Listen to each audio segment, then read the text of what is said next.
Before we start, we need to tell you up front we are not a licensed financial planning, accounting or law firm. This is simply an education program which will give you factual information. We do not give any general or specific advice around finance, business, investing, options trading or anything else. That is not what this presentation does. Please see a licensed financial planner when it comes to any investment advice you need.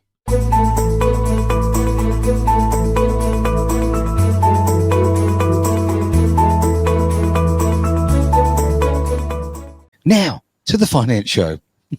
Greater wealth, mate. Tell me about it. There is a big story. We've talked about over the last few weeks the stuff that's been going on in the Netherlands. And the Netherlands are back in the headlines, but for a different reason. So if you haven't been aware, the farmers have been saying, no, you're not going to impose restrictions on how much we can farm in agriculture.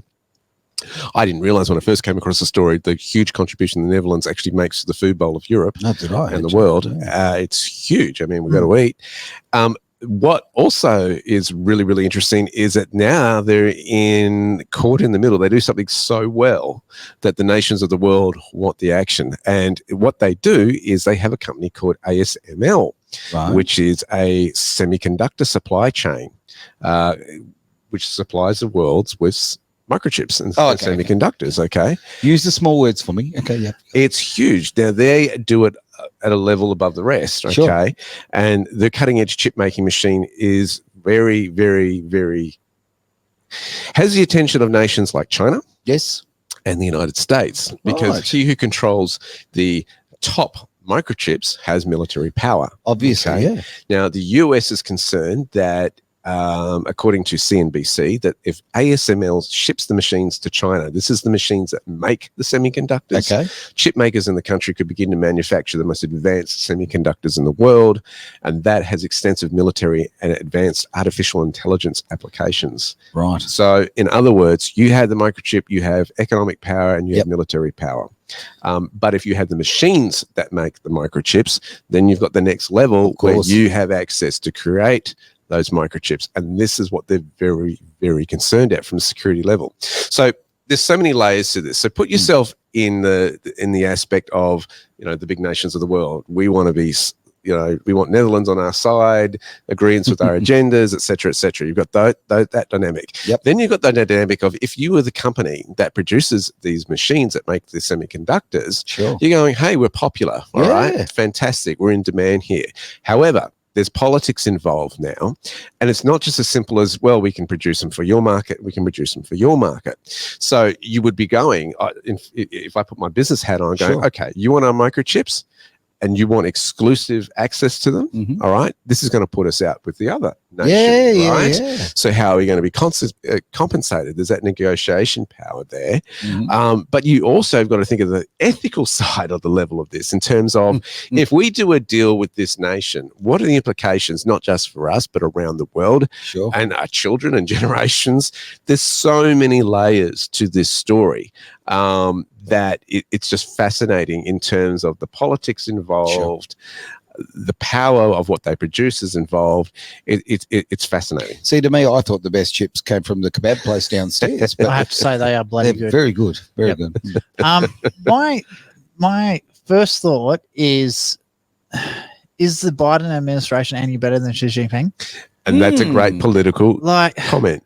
My first thought is, we can't let the CCP have it because they've got a track history of killing people, but then so does America. That's right. Starting wars that. Sorry, my wife's Vietnamese, so I'm still very dark in the Vietnamese War. I don't mean to smile and laugh about that, but let's face it. You say that about Loanne, your wife, and my mum used to make the joke that the Americans were late to the first two world wars, so they want to make sure they start the third one. Yeah. Right? Like it's. I have to say with Hillary Clinton, it's kind of accurate. So, and then just going back to the interview we did with John Shipton. The whole the fallout from Julian releasing those documents had massive effects on actually Iran as a country as a whole and going to agreements with America. It was just showing how nasty of a government they actually are. Yep. So, But now there's another layer to it as well. Right. The next layer is if you produce the machines that make semiconductors, do you want to take that offshore or do you want to keep it in the Netherlands? I'd keep it in the Netherlands. That's another level as well, because we've seen the problems of chain supply issues, of, the United States is scrambling because they sent all of their semiconductor production plants offshore. Yep. Right. Yeah. And became too heavily reliant on Taiwan in this space. Now they're trying to make catch-up time. Sure. How many years behind they are? At least 5 years behind in trying to get their factories up to speed to produce this stuff. Sure. And now you've got a situation where, if you were the government of Netherlands, you'd be going, do we want to allow this company to send it over to a different foreign power? On that front, I mean, let's face it. Okay, the Chinese are the absolute masters of copying things, absolute masters of it. So, you've got a BM almost W kind of thing of every description. Why aren't they literally just copying the technology? Why aren't they building their own? Is it that complex? They are very, very complex machines to make. Yeah, I'm assuming they would be. The other thing as well, they probably don't have an actual physical machine to copy.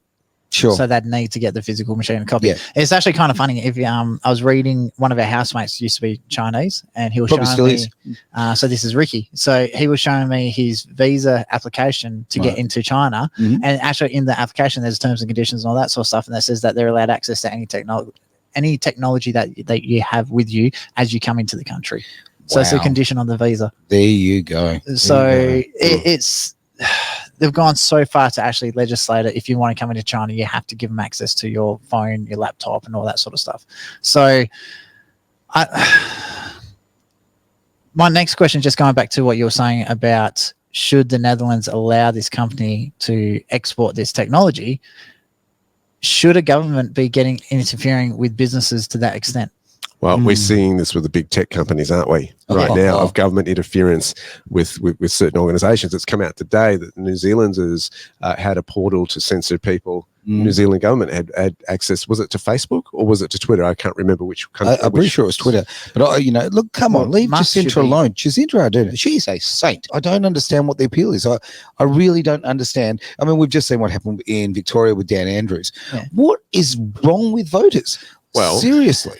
I know that's another subject. That is another topic. You want to go down that rabbit hole? It's concerning. He's trying to control himself. Was actually a good result. Like, it was bad that Dan Andrews got re-elected in, but we ended up getting Ricky into the upper house. So we are actually getting more and more Freedom members of Parliament coming in. So it was actually a really good result. So both Labor and Liberals had a massive loss.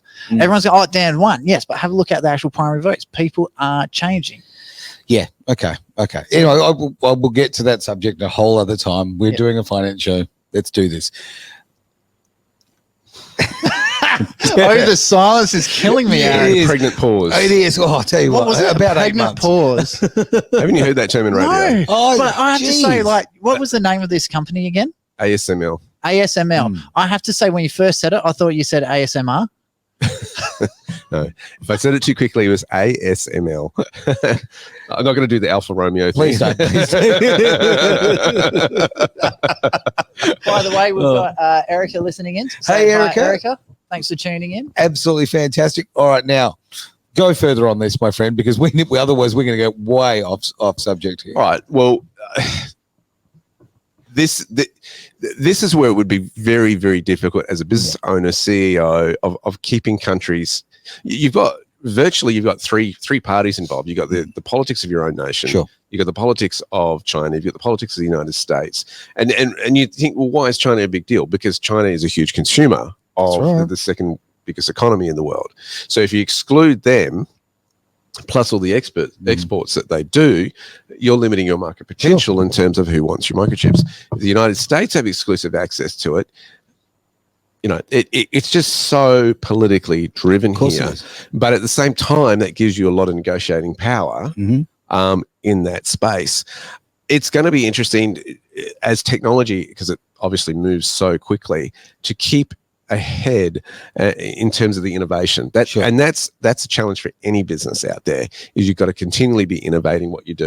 Because the market changes. I've just thought of something else that we probably skipped as well, because you got to remember a couple of weeks, I think it was nearly a month ago, we also did the show about BRICS. So you've got to remember that there's Russia, South Africa, Brazil, India, China have formed a group, and I've read a report. Apparently, Saudi Arabia has now joined this group as well. So, when you start cutting out China, does that mean the Russian market, the South American market, the African markets are now being excluded as well? Ooh, I don't know. I mean, I think if you take on the Chinese market, you get the Russian market with it. That's how I see it. I'm not so sure with Russia and China. I think it's more of an association than a pact. It's not like the United Nations. It's not like NATO. It's not like an organization that's been around for 50 so years. I think from as I interpret it, this association, it's operating a little bit differently. We're doing it as a sake of convenience because we're not happy with the dominance of the US dollar in dealing with certain things. Politically, those countries still have huge differences amongst all of them. Of course. And they're very diverse. I mean, look at Brazil at the moment, and what's going on there politically is they're fighting for their freedoms. Unbelievable. You look at South Africa. South Africa is probably, economically speaking, in a very strong position as far as Africa is concerned. You've got India. India's going to do what India's on the way up. Watch out for India, right? So India's going to do. China will do. China operates totally different. Russia is incredibly conservative. It's looking at the West going, no, we don't like what's going on in the West. The people in the West don't like what's going on in the West. And so those dynamics, I think politically, they're very different. And I think we have to recognize, I don't think you can put them all from a political perspective all in the same basket. I think they're cooperating as an association from an economic perspective. One thing I'd like to give the benefit of the doubt. I might be totally wrong. The new glasses I think are full, but there you I have a sneaky suspicion that I don't think it's China's going to be the next superpower. I actually think it's going to be India. For the sole fact is, I was watching a very interesting YouTube video on this one. So China's, the way they came out of poverty and built themselves up was more around production and manufacturing stuff like that. So going from a manufacturing country to something else is very, very hard. When India's gone a different way, they've actually gone to services based. So to go from low level services into the high level services like financial planning, accounting and stuff like that. So more of a Taiwan side of things or like stock markets and investments like that is a lot easier. You don't really have to retrain the whole entire population. So they were saying the speed at which, India grew slower than China. China rocketed off, but they're plateauing out. Where now India is just starting to really skyrocket. The class structure issues of India might cause that a problem. Might be dramas in that respect because of that. Because now you have people in the service industry who will be much higher in that pecking order, if you like, and the people who are lower socioeconomically will end up obviously in manufacturing. That's how it works. But I'm wondering if that, because in India it's a very defined structure. I don't know much about China on that front, but I believe it's nowhere near as defined. I also think you got to look at what they're producing. If China's been really well known for physical products, right? It does that, has done that incredibly well. So if you look at it from a business perspective, what's the risk, right? If I want physical products, businesses have gone, we'll have to get it manufactured in China. If India's coming to the table and going, we offer services, totally different business model. A lot of services are based on trust. Right. And that's what you're going to be. Do you trust the people that you're engaged with, particularly when it comes to finance? The world of finance is all on trust. Of course. So that dynamic is going to be an interesting one for India to weave through. I'm not confident at the moment that a lot of the Western businesses are fully confident on that trust factor of dealing with a company that's overseas, whereas there's a different level of trust in terms of, okay, we've given you 50% upfront for this physical product, we'll pay you 50% on delivery, you've delivered, we're happy with the quality, here you go. It's a different kind of model, and I think that's going to be a big challenge for India that they're going to face. They seem to be handling it quite well because there's a lot. Come on, which country doesn't have a call center based in India? Of course. Right. And what's happening now, a lot of the data storage stuff is now also based in India because the labor is, again, so cheap. The biggest problem I find with China, as the general income goes up, people are demanding higher and higher wages. So the biggest cost now isn't the actual materials for China to produce something, it's actually the labor costs. So I've noticed there's a couple of companies I know in Perth alone, instead of getting China to build all their stuff, they're now sending it to Indonesia and Vietnam because their labor costs are so much cheaper. Yeah. So Obviously. it's has China done its dash? Well, look, the old story, when it comes to business and selling products, it's not what you sell the product for, it's what you buy it for, right? So getting manufacturing low, that gives you a larger margin or can bring you to particular price points. So for so long, China has been the absolute king of this. And I think, absolutely exactly what you're saying. As their quality of life goes up, so do their wages. Simple as that. And therefore, we, unfortunately, because we're born consumers, we keep searching for a country we can kind of exploit each time. I think, though, with China, you've got to remember it's communistic and it's politics. And so in terms of China's done politically things that are of their economic benefit. So they've kind of had that communism mindset, run it like a capitalist. It's a crazy mix. Has that flowed through, though, to the farmers in China? Has that flowed through to the people in the country? Has that flowed through that wealth to I think it's been very selected. I suspect I suspect it's been very selected. Do you have a middle class in China?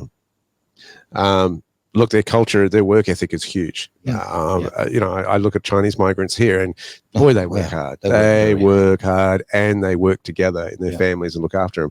There's some great cultural attributes there. But I just wonder, under a communist regime, how much of that wealth is dispersed amongst the general population. Tell me about this manufacturing down from China.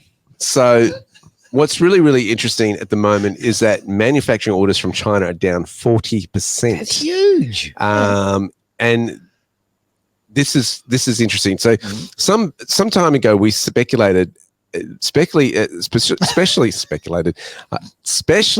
when there was such interest from China in Taiwan. Yeah. And it was like, going back to what we said a few moments ago, in relation to, we don't produce semiconductors in our own country anymore. The United States kind of had a bit of a wake-up call. We need to become a little more independent in terms of our manufacturing onshore. And I think this is a big wake-up call. Now, it looks like those actions are starting to flow through because there are big concerns that exports from China on that whole supply chain are going to be slowed down yet again. Asia-based shipping from HLS recently told clients it's a very bad time for the shipping industry, according to CNBC. China to US container volume is down 21% between August and November this year. That's huge. 21% drop. And Chinese factories are shutting down in a couple of weeks because of the Chinese New Year.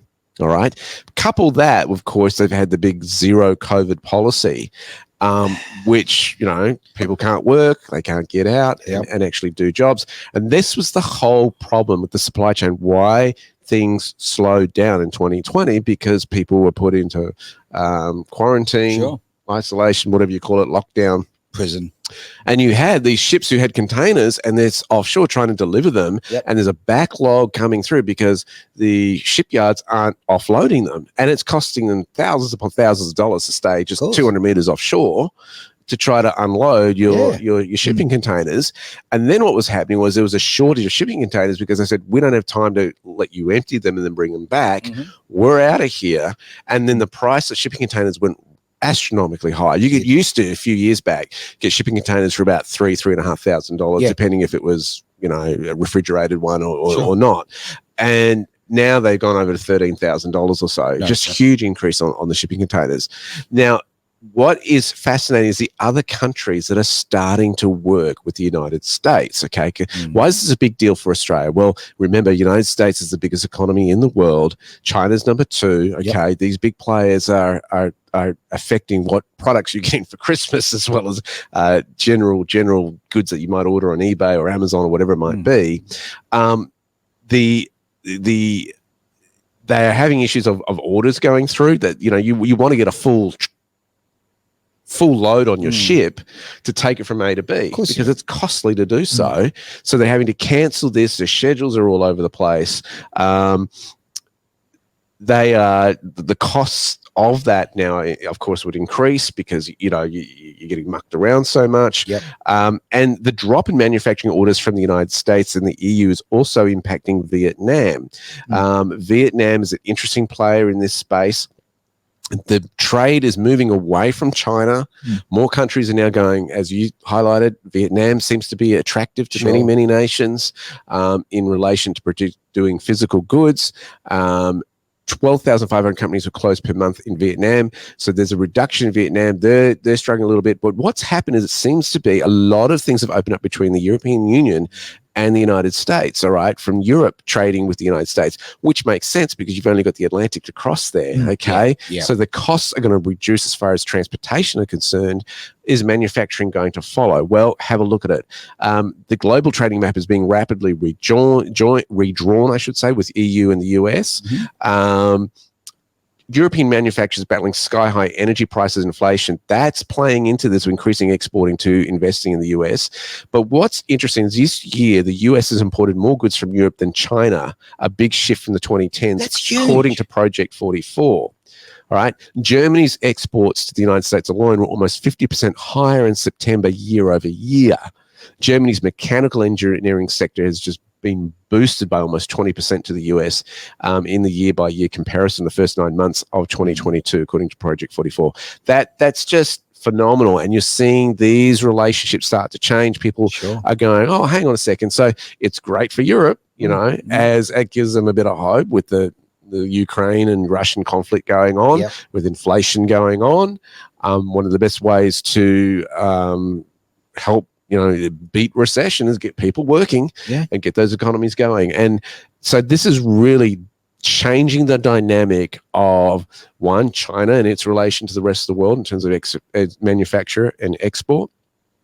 The relation to the United States, you can see how that's now playing in Netherlands with the previous story that we had. You can see these other European countries. Now, Europe's been in a financial mess for a long time. You put your money in the bank, it's negative interest rates. That's crazy. Okay. Yeah. You put $100 in, you get $5 taken off, you get $95 back. So this is really fascinating in terms of those dynamics changing. Shipping routes changing. You've talked about it across Asia and the China belt. There's a lot of layers again on this. I'm going to throw another layer in there. Let's turn this into a cabbage because they're green and they've got layers and that's awesome. What is being imported into America from Europe? I'd have to dig deeper. In Germany, it's engineering type products, which they do really, really well. That's what I was thinking. High-end machinery, cars. I bet say Volkswagen Group is just killing it. Airplanes, rockets, BMWs. So my question is, because let's say America all of a sudden goes away from more consumer goods to more manufacturing goods and goods of war, say like, ballistic rockets and all that sort of stuff. Would that be an indication that America is gearing up for another large war?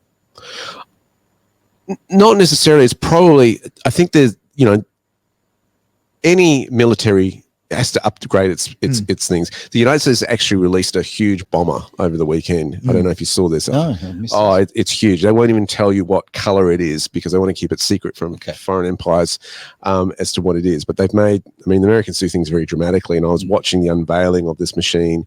It looks like a flying saucer. It's just really fascinating, this machine. Okay. Why are you smiling so much?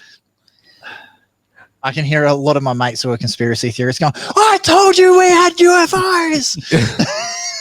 It looks like it the way it's shaped. The one that was if it's called the 51, we know why, right? The one that was unradar detected, the B-52, stealth, right? Yeah. It looks like a higher version of that. Okay. Question for you: can you still call it a UFO if you know what it is? No. So there you go. I'm not calling it a UFO, but it looks like what you would see in the movies. That's what I'm saying. Are they little green men with tentacles inside? Well, I said to my wife, how on earth do they climb in? The pilot climb into this machine? Oh, no, the top opens up like that and they just climb over the edge. George Jetson. Yeah. But this is so you're talking about the military industrial complex, right? Obviously, and which feeds so much of Americans' economy, right? That's a fact. It's a big chunk. I think it's like 5% of their GDP or something. But America used to manufacture. I mean, look at. I'm a car guy, so I'm always going to be focused on that. You look at the absolute non-existence of Detroit anymore. Detroit just don't make any cars. Aeronautical industry built California. Yeah, it was huge. Yeah, and you look at also the other dynamic that I'm wondering here is if you've got inflation going on in the United States. People are second guessing, all right, do we need that? Do we need to buy this consumer good, which China has often supplied? Sure. A lot of the, a lot of products that are probably disposable, you want, but you don't need. The $2 shop stuff, Yeah, and this sort of stuff. So it seems to be that would be a natural shift going, you know what, our consumer spending has changed. What do we really need? Well, you can supply it, et cetera, et cetera. I think there's a flow-on effect. Oh, look, with the US, let's face it, they're really affected by fuel prices. Okay, simple as that. So with the fuel prices being what they are, that's taking money out of everyone's wallet. Then they have to look at, okay, what can I do without? And those frivolous things that we are so much part of our lifestyle, they're the first things to go.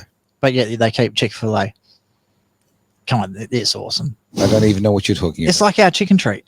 Oh, really? Yeah. Okay. It is insanely good. Like, just insane. Imagine the KFC chickens with chicken treat chips with like the shakes from McDonald's. Travis, you have far too much free time. Simple as that. Like, it's just a great business model. Like, anyway. So yeah, I think it's going to be really, really interesting to see the breakdown of what they've actually increased their imports in from Europe, because if you know what someone is bringing in, you know where they're heading. So if you sort of like, what someone's eating, roughly what they're going to be like. So sure. Same sort of thing. If you look at an economy that way, if you know what the economy as a whole is consuming, you know where their focus is, where their drive is, where they're going. So obviously you take out your general living expenses, what they produce themselves. And so if all of a sudden they're bringing in an absolute insane amount worth of like military grade equipment, then they're either planning to defend themselves with something's coming, or they're planning to attack someone. Look, I think it'll be very, very interesting to see. I haven't analysed it like yourself, but I would tend to think, honestly, at the moment, the Volkswagen Group is doing so well. We're talking, it's Volkswagen, it's Skoda, it's Porsche, it's Audi, it's BMW. It's exactly right. So because of that group doing so well on the engineering side, there's so much going to the US, and the US are really embracing it like never before. But they've moved away from American products. But back in the day, people would aspire for a Cadillac. Now they aspire for a BMW. Right? Well, it's I think fascinating considering that I don't think Volkswagen actually has an electric vehicle yet. Yes, they do. They do? Yeah, got quite a range of them, mate. Quite a range. Well, what's happened is Tesla set the pace in terms of electric vehicles. A lot of those were at a lot of people's price range. Musk's view was produce an expensive car, then produce a less expensive car, then produce another less expensive car. That was his business model. He's done that successfully.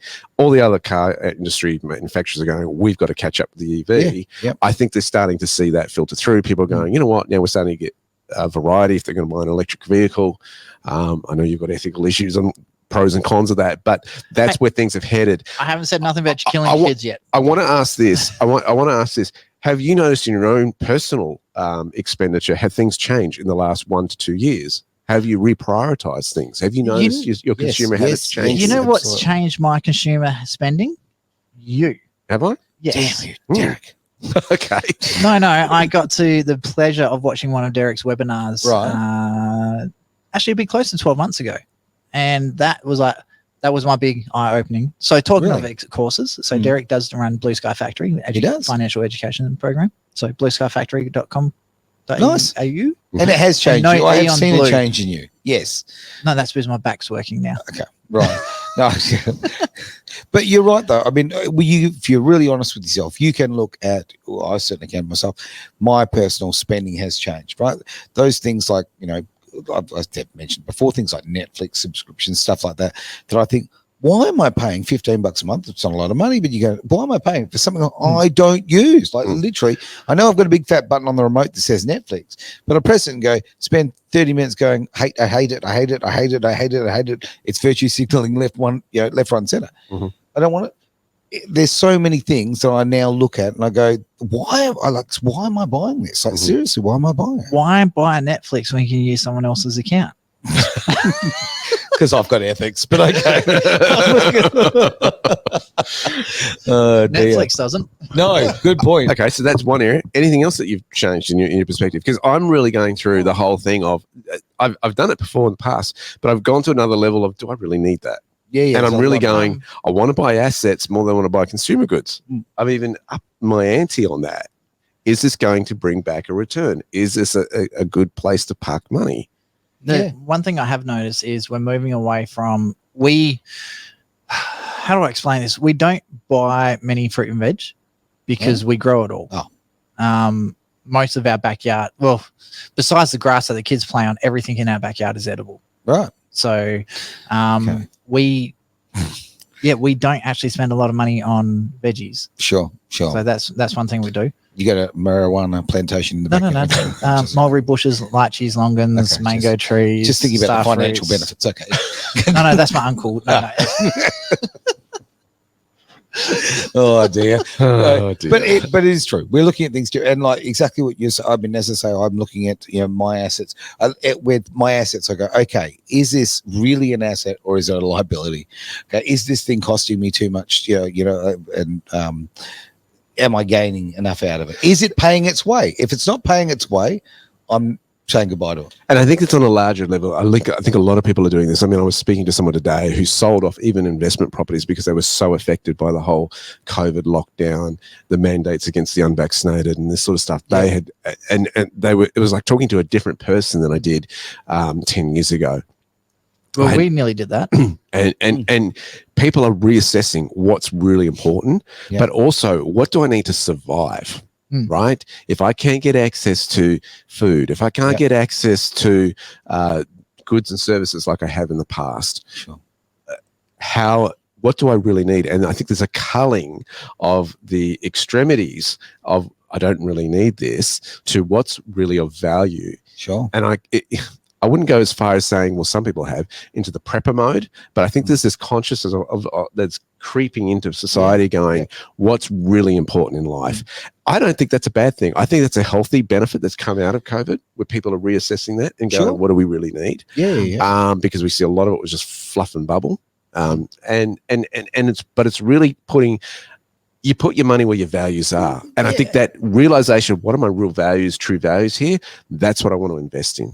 Well, this is something Aaron's saying this because he's been to my place with it before. We used to have a lounge room. We don't anymore. Especially with after what happened with Luan with the education department and all that sort of stuff, we made a conscious decision. We don't really watch TV anymore. We don't really have a purpose of a lounge room. So we actually took our dining table and moved it into the lounge room, got rid of the TV, mounted that in the wall in what was the dining room. We've now turned, because we started a printing company.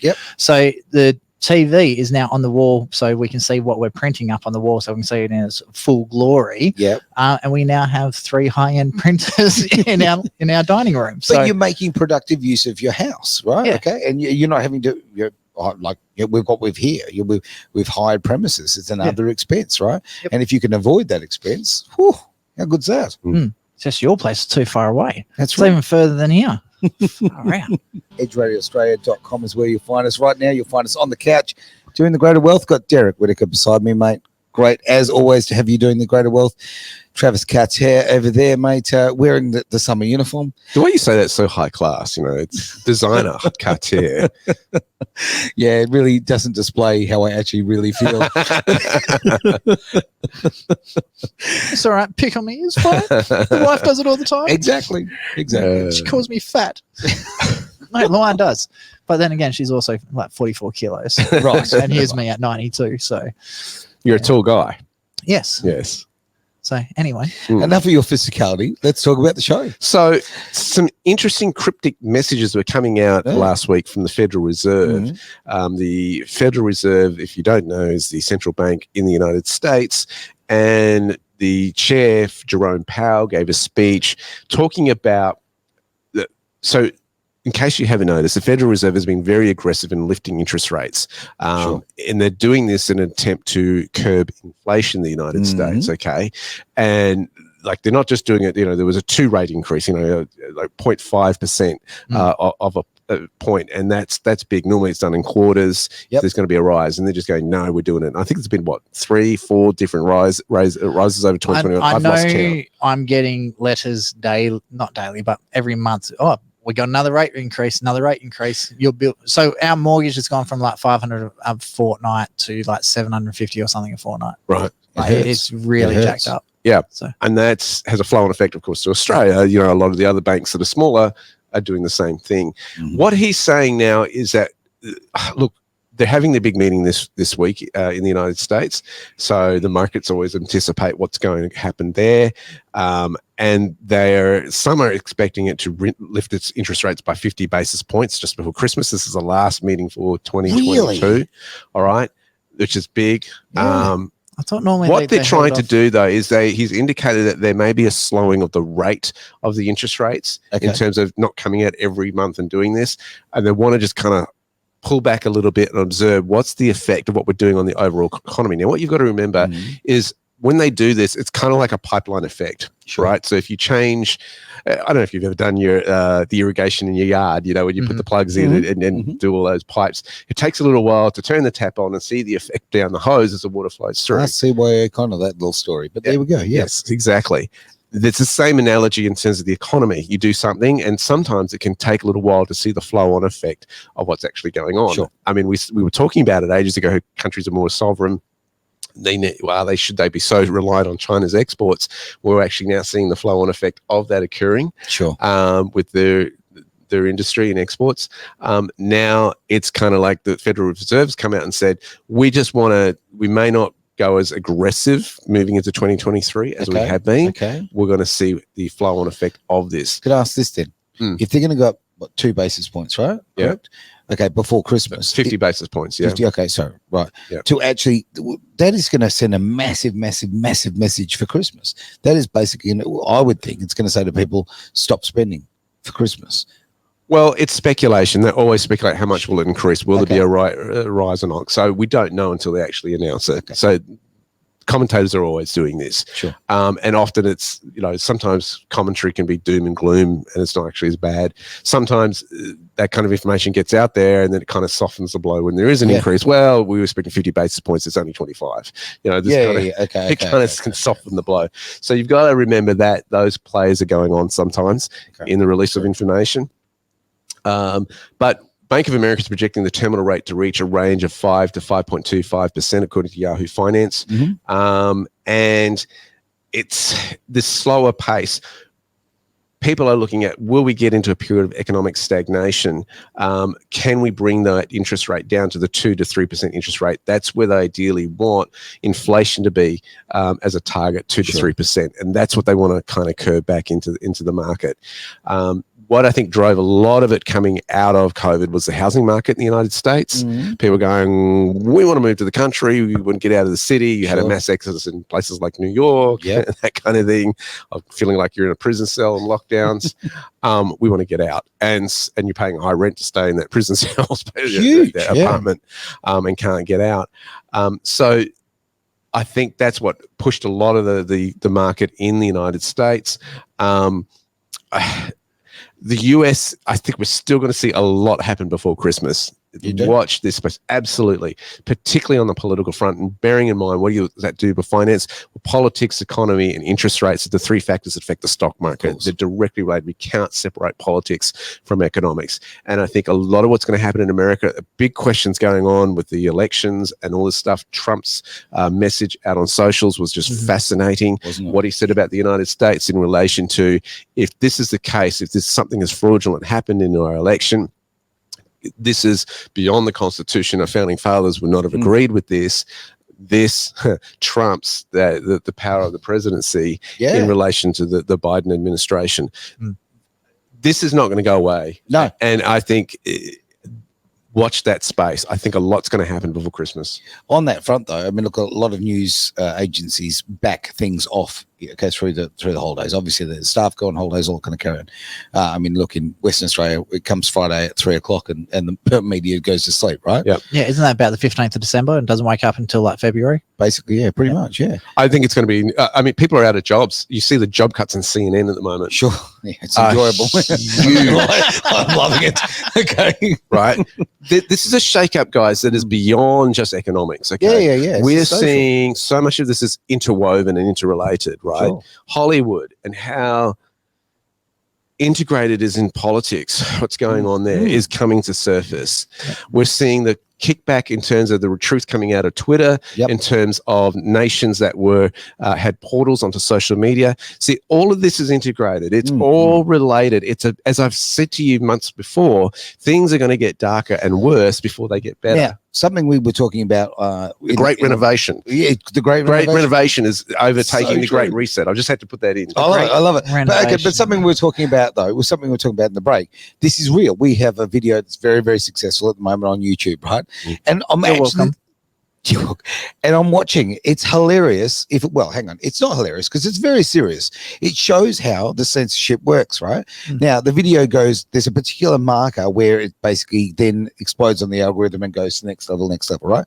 And I was watching it go up, and it got to a particular level. And then you know what? People who had viewed it, not viewing it, people who had viewed it went down. I saw that. Yep. Up, down. And I'm watching this thing over a few days. Just go, I tell you what, it was being counted like a US election. It was ridiculous, right? But that is big tech going, we don't like what you're talking about and we're going to control it. And obviously with Elon Musk buying Twitter and exposing what's gone on there, exposing the fact, right, that the US State Department and all the affiliated sort of departments literally screwed with the election. Let's not dance around it. That it was absolute misconduct of a most ridiculous, high and disgraceful manner. And the stories are coming out. Yeah. You governors, or you counties have to sign off on these election results, even though they're still trying to get through the data. It's so close, and they're getting court orders. You sign off on it. So this whole thing is so integrated. It's really so interrelated. I did a presentation a couple of weekends ago on the different things that are going on in terms of global dynamics in different nations, and you've got the goat nations and the sheep nations with the influence of the World Economic Forum and what's going on there. I don't. That was last week's show. It was, and how that's all so related. Guess what, guys? This is super exciting to be alive, but there is a war going on. Yep. Yeah. Anyone who thinks it's not going on is a fool. Or they're asleep. Yeah. Yeah. But they don't want to know. Yeah, but let's wake them up. All right. Let's head in the sand. Yep. Well, some of it's scary. Up to the elbow. Because let's wake them up. A lot of what you've grown up believing is not true. That's right. Yep. Right. So true. And my point is that a lot of what you have thought and understood to be real is not actually, or normal is the word I'm looking for. Yeah. What you thought was normal was actually not. It was skewed. It's really fascinating that you should say that, because you've said a line on today's show. I wasn't going to say nothing because it's such a common thing that people do, which is extremely annoying. I won't say offensive because it's not offensive. It's just annoying. Right. China. Is it Chinese New Year? Or is it the Lunar New Year? Oh. Don't know. So Vietnam, Indonesia, the Philippines, Japan, Korea, all those Asian countries, anything that has anything to do with Buddhism, all celebrate the Lunar New Year. It's not the Chinese New Year. It's not the South Chinese Sea. It's actually the South Asian Sea. So what's happening is China is influencing words to try and make themselves bigger than what they control actually the are. language and you control the people. Yeah, and same as going even further is happening in Australia as well. Same-sex marriage bill wasn't required. No, not required at all. People in a same-sex relationship had exactly the same rights as anyone in a married couple. They just didn't like it. They wanted to pull the religion out of the word marriage. So that's what they did. If you have a look at the legal definition of marriage prior to the changing of the bill to now, it's no longer a religious ceremony. Well, that's interesting about religion too. Zelensky has come out and said that the church there can't meet anymore. Yes, I know. Over the weekend, and you go, well, why? And you're starting to see the underbelly, the true cards, people's real intentions are starting to come out. It's a fascinating time because, the truth is actually coming out, and you're seeing the real character of people come out through. But something was said earlier, about the fact that, how people are refusing to wake up effectively, and there's a lot of this is just good old fashioned being asleep is safe. No, self-preservation, right? And it's also very hard, honestly very hard to admit that you've been living a lie. So now I can say this from a personal front. I was in a relationship where a woman literally for our entire relationship lied to me the whole way, and when you come out of that relationship you kind of go, oh my God, I've just had 9 years of my life which was complete bull based on nothing, and you feel foolish. Now, I think a lot of the population right now feels foolish. No, it goes worse than that, though. You got to remember, most of the population has had that jab in their arm, and now there's evidence coming out that not only is it not doing what it was supposed to do, but it could potentially put your life at risk. And there's a lot of these people who have actually defended it, saying, no, trust the science. How do you feel? I'm having to be very sensitive who I share video of the Pfizer whistleblower. Right. To who I share it with, because some of them I know are vaccinated. I'm going, I don't want to freak them out. There's also the truth going on. How do you get that balance? There are some people I know who can handle that. It's a Band-Aid. it'll hurt like shit coming off, but I think in the long run, you're better off just yanking it off. That's right. Yeah. Don't shave first. Pull those hairs out as well. Right. It's got to be brisk. People need, you know what? You won't find freedom in life without transparency. Okay. The old story, knowledge is power. As much as it hurts them, people need to know what's happened here. Okay. We need to get the truth out. Simple as that. And I know how many, and it's hurt people in my life, people I love. Okay. But the truth will set you free. True. I have to say, Mum and I, and her partner, we had a hell blew over it, over the vaccine status and all that sort of stuff. So, okay, no worries, your house, I'm out. And so we just turned around and walked. So it was amazing, as hard as that was, but it's amazing seeing how quickly Mum's turned around and she's actually starting to listen to these things. There you go. I think she's quietly asking me questions on the side. If this happens, what would happen with this? And you're noticing that too, Travis, that people are waking up and they're going, there's more going on in its eyes. And maybe the conspiracy theories aren't so conspiracy. It's actually discrediting that's been going on. I want to throw something out to the people who are, the batshit crazy conspiracy theorists out here. So if you do have a mate who is vaccinated, who is on the left side of politics, stuff like that, don't just sit there and go, ha, ha, ha, ha, told you so. No, just go, and Melissa brought it up really, really well in the show we did with her, the Pfizer whistleblower, is don't hate the people that are trying to force this onto them. Just accept that it's happened and move on, because if you just keep hating each other, it's just the divides don't get bigger and bigger. And that's one thing I've noticed. Right? It's one thing I've noticed in politics, and I've noticed this for a long time. They say, oh, you can't discriminate, but then they keep putting these labels on people. You're a part of this group, you're a part of that group. The moment you label someone, you make that divide and you start dividing people straight away. So you need to stop labeling people as right, instead of saying, oh, you're an anti-vaxxer, all right, you're Aaron Malloy or you're Derek Whittaker or you're whoever. You're not one of these groups. You are you. Yeah. And I think that's something that both sides of politics need to understand. They need to stop labeling people. Completely agree. Sorry about my little rant there. No, it was wise words, and I didn't know they could come out of you, so I'm wrapped. Excited. Now, I also want to throw something out here too. Guys, we are 1 hour and 12 minutes into a 1 hour show. Wow. But, and I'm not going to stop it. You guys, if you want to keep going, I'm happy, because the fact of the matter is this is important stuff, right? Yeah. And the other thing is we're not doing the it's on hiatus at the moment, the 6 Pack Out 6, which is aired out 5. Yes. It has been put onto hiatus for a while. We've got a few tech issues we had to sort out, so that's going to take a month or so. Yep. So it will be back, probably with a new name. I'm kind of thinking bring Carter's Corner back. No. I loved it though, and the color was just awesome. No. We've got better ideas, but trust me. Go look at the whiteboard, okay? Jeez, I haven't been here for 2 weeks. I haven't seen any of the naughty messages you've left me. There's a lot of them. All right. Well, shall we call the show then? I think we've done it. I've done our dash today. I think we've done well. I would just add one final thing is, and I play this card a lot. Opportunity. This is an opportunity to love people, really love people. And I know that's a weird word to use around finance and all that sort of stuff. You don't normally associate that, but that's what the essence of finance should be, is that all shall prosper, which is a line that I love. Dave Hodgson from Kingdom Initiatives actually talks about. This is an opportunity to love people. It's an opportunity to see them come into, as he puts it, their assignment. So what can you take away from COVID? What can you take away from the whole mandate era? What can you take away from the labeling of people? What can you pass on to your children from these life lessons?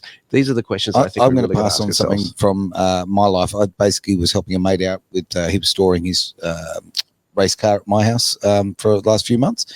Anyway, he went all quiet and I didn't know what was going on. This is actually, sorry, it's a bit of a sad story, but work with me on this one. He got in touch with me and he said, oh, look, I'm ready to pick up the car and move it to my workshop and my whatever.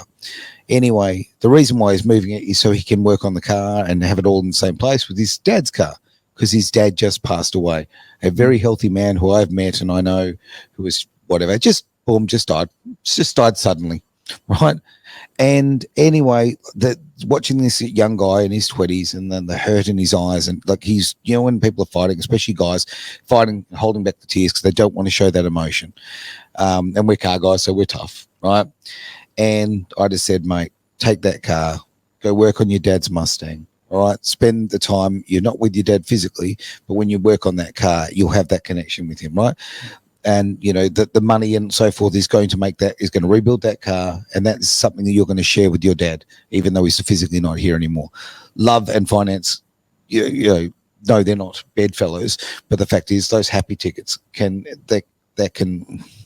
reinforce that relationship between those two people, even though he's passed on. So it's a very complicated world we live in right now. Let's cut. You were talking about before the wasteful things that we do and we buy and whatever. Let's cut out all that rubbish, cut out all that superfluous stuff, get back to basics, and let's face it, love, family, and relationships. That's what it's all about. So buying some happy tickets so we can buy a little freedom. Let's do it. End of thought. I think that's a wrap. It's a wrap. It is Edge Radio Australia. We've done the Greater Wealth. I've got Derek here, Travis over there, and it's an absolute pleasure to have everyone there on social media. We will be replaying the show, by the way. Are we? Yeah, well, I've just decided. Okay, cool. And I hope everybody has a wonderful week, and we'll speak to you very, very soon.